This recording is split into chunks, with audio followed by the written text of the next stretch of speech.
Painted painless learning. તો સર્વેનું સ્વાગત છે અને જોઈએ પદ્યકૃતિ અને તેની સામે પદ્યકૃતિનો સાહિત્ય પ્રકાર તમારે જણાવવાનો છે. તો કવિતાઓ કઈ કઈ કવિતાઓ હતી? શીલવંત સાધુને, હું એવો ગુજરાતી, શિકારીને, દિવસો જુદાઈના જાય છે. તો આ જે છે તે કયા પ્રકારના સાહિત્ય પ્રકારો છે તે તમારે કવિતાનો પ્રકાર લખવાનો હતો. તો શીલવંત સાધુને ભજન છે ગંગા સતીનું અને વારે વારે નમીએ, શીલવંત સાધુના ગુણ દર્શાવતું કાવ્ય.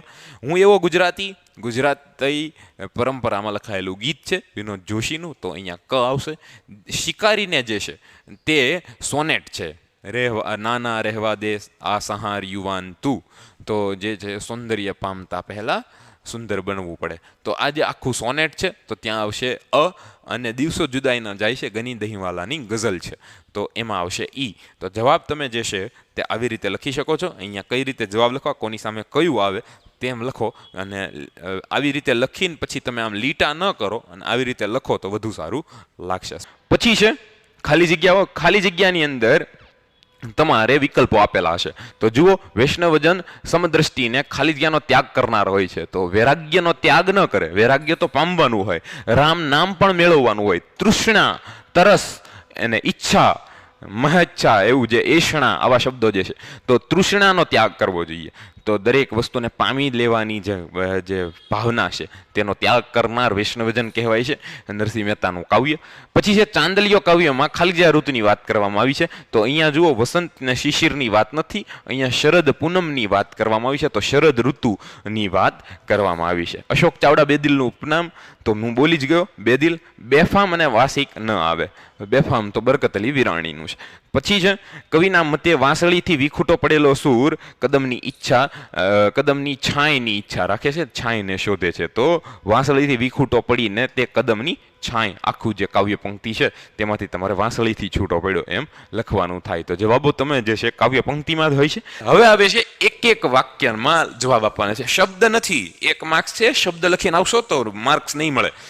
તો યાદ રાખો, વાચ કાચ મને નિશ્ચલ રાખે. ફરીથી વૈષ્ણવજન કાવ્ય ભક્તિ કવિ નરસિંહ મહેતા દ્વારા લખાયેલું. અને અહીંયા જવાબ જે છે, વાચ એટલે વાણી, કાચ એટલે ચરિત્ર, અને મન ને નિશ્ચલ એટલે કે પવિત્ર રાખે એવો અર્થ થાય છે. તો તમે આખું વાક્ય લખશો તો તમને 1 માર્ક્સ મળી જશે. વતનની હેડ પૂરી થતા કોને પાછા જવાનું છે? તો વતનની હેડ એટલે કે હદ, સરહદ પૂરી થાય, ગામનું પાદર આવે, અને પાદરે આવવાની સાથે કૂતરાય પાછા જતા રહી છે. તો અહીંયા કવિ એમ કહે છે કે વતનની હેડ પૂરી થતા, વતનથી વિદાય વખતે જ્યારે પાછું ફરીને જુએ છે તો કૂતરા પણ હવે એમનો સાથ આગળ આપવા નથી માંગતા, કારણ કે તેમની હદ આવી ગયેલી હોય છે.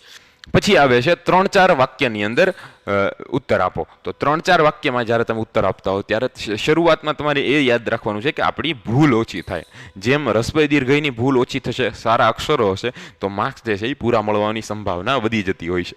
તો કવિના મતે કોના દર્શન કરવાથી 71 પેટ તરી જાય છે? ફરીથી વૈષ્ણવજન, તો તેને કહીએ તો સાચું વૈષ્ણવજન જે છે, જે મોહ માયામાં લેપાતો એટલે કે વીંટળાતો નથી, જેના હૃદયમાં દ્રઢ વૈરાગ્ય છે, બ્રહ્મચર્યનું પાલન કરે છે, જેને કોઈ સંવેદનાઓ સ્પર્શી નથી શકતી, જેના માટે દુઃખ અને સુખ, રડવું અને હસવું, તડકો અને છાંયડો તમામ સ્થિતિ સમાન છે, જેનામાં કામ, ક્રોધ જેવા આંતરિક શત્રુ ઉપર વિજય મેળવ્યો છે, દંભ નથી, લોભ નથી, છળ કપટ નથી તેનામાં, તેવા સાચા વૈષ્ણવજનના જો દર્શન થાય તો એ દર્શન કરનારના 71 જે પેઢી છે તે તરી જતી હોય છે, તેનો ન્યાલ થઈ જતા હોય છે, એમ તમારે જવાબ લખવાનો થાય. તો અહીંયા જોઈ શકો છો કઈ રીતે લખવું. યમુનાના ઝીલમાં કોનું તેજ રેલાય છે? ફરીથી માધવને દીઠ્યો છે ક્યાંય, હરીન્દ્ર દવ્યનું ગીત, અને તમારે એમાંથી જવાબ લખવાનો છે. તો વાંસળીના સૂર, જે કૃષ્ણથી છૂટો પડ્યો છે તેનું વિરહ એને સહેવાતું નથી, તેથી કદાચ કૃષ્ણ જે વૃક્ષની ડાળ પર બેસી અને વાંસળી વગાડતા હતા કદમના વૃક્ષને પૂછે છે, અને ત્યાંથી પછી એ જાય છે કે એ જુએ છે કે યમુનાના તેજની અંદર કૃષ્ણનું તેજ રેલાઈ રહ્યું છે, ને પછી તેને ત્યાં એની પ્રાપ્તિ થાય છે. તો આવી રીતે સાચો જવાબ લખી શકો છો. પછીનો પ્રશ્ન, કવિ નાયિકા ચાંદલિયા લોકગીતમાં નણદોઈને પોતાની વાડીમાંનો મોરલો કેમ કહ્યો છે? તો એનું કારણ એ હતું કે મોરપીંછથી રળિયામણો લાગતો મોર વાડીમાં પોતાના હકારની વાતાવરણને ગુંજતું કરે છે, તેમ નણદોઈ પણ પોતાની મીઠી ભરી વાણીથી સૌના દિલ જીતી લે છે, અને તેથી મોર પણ દિલ જીતી લે છે, નણદોઈ પણ દિલ જીતી લે છે, અને એટલે તેને વાડીનો મોરલો કહ્યો છે. તો અહીંયા એ સરખામણી દ્વારા ઉપમા આપવામાં આવી છે. આપણે આગળ વધીએ અને તેની અંદર 10-12 વાક્યમાં પ્રશ્નોના ઉત્તર અને 3 માર્ક્સમાં પૂછાય છે. 2 જ પ્રશ્નો લખવાના છે અને એ સંખ્યા ઘટી ગઈ છે. 4 માર્ક્સના સ્થાને હવે 3 માર્ક્સના પ્રશ્નો આપણે લખવાના છે. તો કવિએ ગુજરાતી હોવાનું ગૌરવ કઈ કઈ બાબત, હું એવો ગુજરાતી, અને કઈ કઈ બાબતનું ગૌરવ છે, તો તેની અંદર નર્મદા નદી, મહીસાગર નદી, ગાંધી, આપણે સરદાર પટેલને ભીણા, મહીસાગરને ભીણા, તો એ તમામ વસ્તુને અહીં લખવાની છે. હું એવો ગુજરાતી કાવ્યમાં કવિ પોતે ગુજરાતી હોવાનું ગૌરવ નીચે મુજબના કારણો મુજબ અનુભવે છે.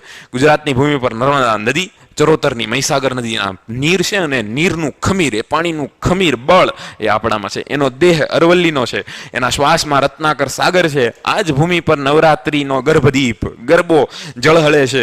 શેત્રુંજય પર્વતના શિખરની શોભા અહીં છે. અહીં જ સૂર્યના ગુંજર વર્તા સંભળાય છે. અહીં શ્વેત તેજનો બ્રહ્મ છે. અહીં ભૂમિ પર ગિરનાર પર્વત અનેક મહાપુરુષોની ગોખમાં આવેલો છે. અહીં દ્વારિકા નગરીમાં કૃષ્ણ પ્રેમ ભક્તિનો અમૃત રસ મળે છે અને પાય છે. આ ભૂમિ પર દુહા છંદની રમઝટ છે. હાજા તોડિયા પાંજરા વાળા હાગડેથી બાંગ છૂટ્યા, અને ભાગવાધારી સંતો ધ્યાન કરે છે. મીરાની કરતાલ કૃષ્ણનું ભજન કરે છે. નરસૈયાના પ્રભાતિયા છે. આ ભૂમિ પર અનેક વ્યાખ્યાનો રચાય છે. આ જ ભૂમિ પર ગાંધી અને સરદાર જેવા મહાન પુરુષો જન્મ્યા છે. જ્યાં ગાંધીજીએ ધારણ કરેલ સત્યરૂપી શસ્ત્ર સમગ્ર વિશ્વને ધાક આપે છે, તો ગાંધીજીના મૌન અને સરદારની એક હાંકનો જબરો પ્રભાવ અહીં જોવા મળે છે. આ તમામ કાર્યો જે છે તેને માટે કવિ જે છે એ પોતે ગૌરવ અનુભવે છે. તો તમે આવી રીતે જવાબ લખી શકો છો. કઈ રીતે તમારે લખવાનું છે અહીંયા સંપૂર્ણ રીતે જવાબ જણાવી દીધું. પછીના પ્રશ્નમાં એક બકોરે, જ્યાં કવિ રાવજી પટેલ પોતાની વ્યથાને એક પક્ષી દ્વારા, સારસી દ્વારા અને પ્રતીકો લઈ અને પોતાનું દુઃખ વર્ણવે છે. તો કટાવ છંદમાં લખાયેલી રાવજી પટેલની કવિ પ્રતિભાને સુંદર રીતે વ્યક્ત કરતી કવિતા છે. સારસી તેમજ ખેતર બંને પ્રતીકો છે, એ રૂપકો છે, અને તેના દ્વારા ખેતર જેનાથી રળિયામણું હોય એ સારસી ઉડી જાય છે. હવે જીવનની અંદર એક મહત્વની વ્યક્તિ હોય છે અને તે જતી રહે છે. તો અહીંયા જુઓ, ખેતરને ખેડૂતના ચિત્તમાં એથી ઘેરો વિષાદ થાય છે. સારસી એ પ્રિયતમા કે પત્નીનું પ્રતીક છે કેમ એની કશી સ્પષ્ટતા કવિએ કાવ્યમાં કરી નથી. એથી એ ગોપિત રહસ્ય અનેક અર્થની વ્યંજનાઓમાં ભાવકને ઘેરા રસાસ્વાદ અનુભવે છે. જ્યારે કવિતા જે છે તે સીધા માર્ગમાંથી ગતિ ન કરતા અતિક્રમી જાય અને ભાવનું નિરૂપણ એવી રીતે કરવામાં આવે ત્યારે આ રીતનો રસાસ્વાદ અનુભવાતો હોય છે. તો આપણે અહીંયા ખેતર જીવનનું પ્રતીક છે એમ સમજાય છે. કાવ્યનું શીર્ષક સારસી નથી પણ એક બપોર છે. તમે જુઓ, રૂપકો ખેડૂત અને સારસી, અને કાવ્યનું શીર્ષક એક બપોરે. તો કેટલાક સાહિત્યકારો કાવ્યની આ ઘટનાને અકાળે નાની ઉંમરે મૃત્યુ પામેલ કાવ્યના કવિ રાવજી પટેલ સાથે જોડે છે. જોકે કાવ્યમાં એ અંગે કશો જ આધાર નથી. જોકે તેઓ રાવજીના થયેલા અકાળ અવસાનની ઘટનાને જાણે છે ને તેઓ કાવ્યનો આસ્વાદ એ રીતે લેતા હોય તેવું લાગે છે. તો અંતે તો રાવજીના જીવનના આધારે આ કવિતાને આવી રીતે સમજવામાં આવે છે. તો અહીંયા ઘેરો અવસાદ અને દુઃખનું અને ભાવના વ્યક્ત થઈ છે. તો તમારે વ્યવસ્થિત આવી રીતે લખવાનું થાય છે. પછીનો પ્રશ્ન મુદ્દાઓમાં જોઈએ તો બપોરે જમવા બેસતા ઘેરા વિષાદમાં અટકાયેલા કવિને સારસીનું એકાએક ઉડી જવું કોરી ખાય છે. કશું જ ગમતું નથી. ઢોચકી, છાશ, રોટલા, ચલમ, તમાકુ કશામાં રસ રહ્યો નથી. જિંદગી નીરસ બની ગઈ છે. ખેતરમાં સારસી વિષાદના કેન્દ્રમાં છે. કદાચ એક કાવ્ય નાયકના જીવનની નિયતિ છે. તો એ સમયે એટલે કે મધ્યાહન બપોરના સમયે પણ વિષાદને ઘેરો બનાવે છે. તો આવી રીતે તમે જવાબ લખી શકો છો. કવિએ એમના એક કાવ્યમાં કહ્યું છે કે એમ જાણે પીળે રે પાંદડે લીલા ઘોડા ડૂબ્યા, ડૂબ્યા અબકતા રાજ, ડૂબ્યા મલકતા કાજ. એ અકાળે પ્રાણત્વ રૂપી સારસીનું ઉડી જવું. જુઓ, સારસીને પ્રાણત્વ સાથે સરખાવવામાં આવી છે. જીવનમાંથી રસકસ જાણે તે લઈ ગઈ છે તેવું કવિને લાગે છે. આમ એક બપોરે શીર્ષક દ્વારા કવિ કાવ્યની અનેક અર્થ વ્યંજનાઓ થઈ શકે. તો તમે કઈ રીતે એને પોતાના જીવનના મૂળ તત્વને કહી શકો. કશો જ આનંદ નથી રહ્યો જીવનમાં, તો એ સારસી એ આનંદ જતા વયા ગયેલા આનંદની. કોઈ વ્યક્તિને ગણો, પ્રિયતમાને ગણો, તો તે સારસી જે છે તેને તમે પ્રિયતમા ગણી શકો.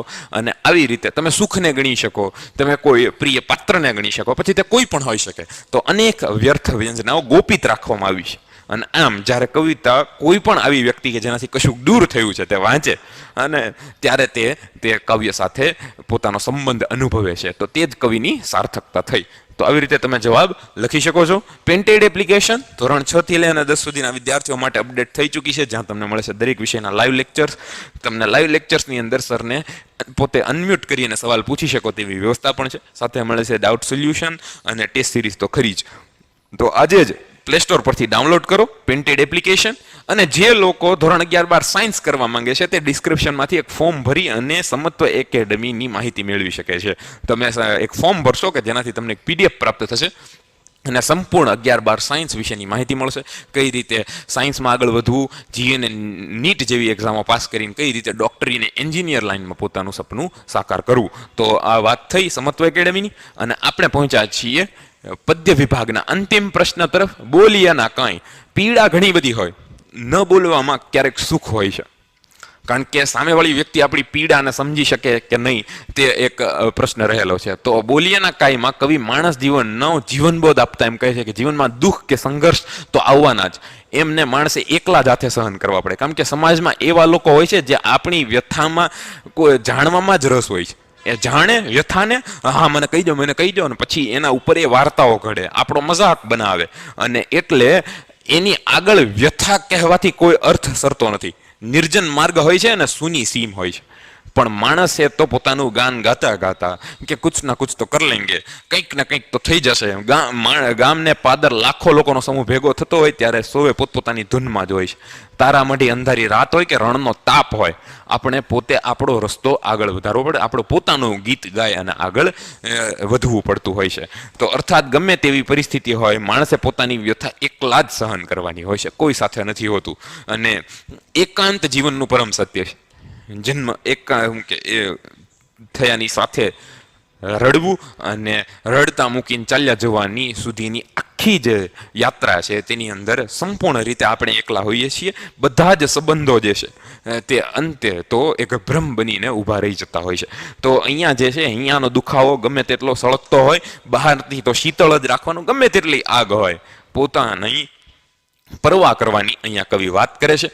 અને આ સાથે આપણે બોલીએ ના કાંઈ વધુ શું બોલવું. તો આવી રીતે તમે જવાબ લખી શકો છો. અહીંયા વિભાગ પદ્ય વિભાગ પૂર્ણ થાય છે અને હવે આપણે વ્યાકરણ વિભાગમાં મળીશું. Painted painless learning.